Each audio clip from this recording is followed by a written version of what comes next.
will be postponed.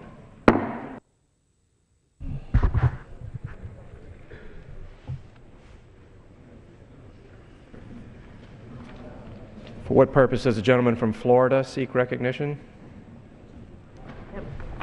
Thank you very much, Mr. Chairman. I have an amendment on the desk. The clerk will report the amendment.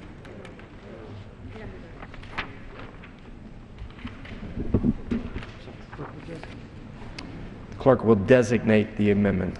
Amendment number 4, printed in the Congressional Record, offered by Mr. Diaz-Balart of Florida. Purpose does the gentleman from Iowa seek recognition? Mr. Chairman, I reserve a point of order on the gentleman's amendment. A point of order is reserved. The gentleman from Florida is recognized for 5 minutes. Thank you very much, Mr. Chairman. I recognize that this amendment is subject to a point of order, but I'd like to discuss what this amendment is attempting to address. As we all know, the Community Development Block Grant Program, which is known as the CDBG grant program, is one of the most widely utilized sources of assistance by local governments. These block grants are intended to address housing, community development, economic development needs as determined by local officials. This amendment, Mr. Chairman, is very straightforward. It simply gives greater flexibility to local communities, to the cities and the counties, et cetera, for part of their CDBG funding. It increases the cap of what is known as public services expenditures from the current 15% up to 25%. Now, public services, in reference to this legislation, deals with issues like child care, senior services, disabled services, educational programs, medical services, transportation services, domestic violence, crime prevention, food banks, and others. The current 15% public service cap was enacted into statute over 30 years ago, and it frankly just doesn't reflect the reality of today. So we all acknowledge, obviously, the tremendous fiscal challenges that we are facing here in Congress, that our country is facing. But we also acknowledge, Mr. Chairman, the challenges that our local communities are facing.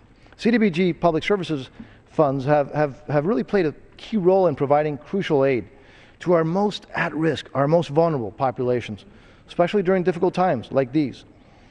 The restrictive and frankly outdated cap has denied many communities, Mr. Chairman, the option of providing their residents with the most basic services within the framework of the existing CDBG program. So this amendment provides flexibility to local leaders to meet certain unique challenges.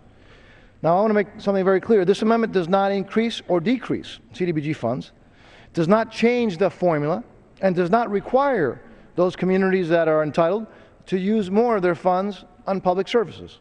It simply grants those cities and counties greater flexibility in their usage of certain CDBG funds.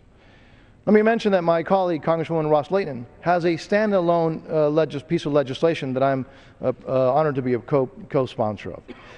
And it's imperative that the authorizing committee, the Financial Services Committee, work to update the CDBG program for a lot of reasons. I also need to mention that Chairman Latham is well aware of these concerns. I want to thank him and his staff for really trying to accommodate us on this issue, but unfortunately we were not able to do it at this time for a number of different reasons. I'd like to continue to work with Chairman Latham and the Financial Services Chairman Baucus on finding real solutions that will give local communities flexibility to meet their unique challenges and to make sure that those funds are well utilized. At this time then, actually now, Mr. Chairman, what I'd like to do is yield back the remaining part of my time. Gentleman yields back. For what purpose is the gentlelady from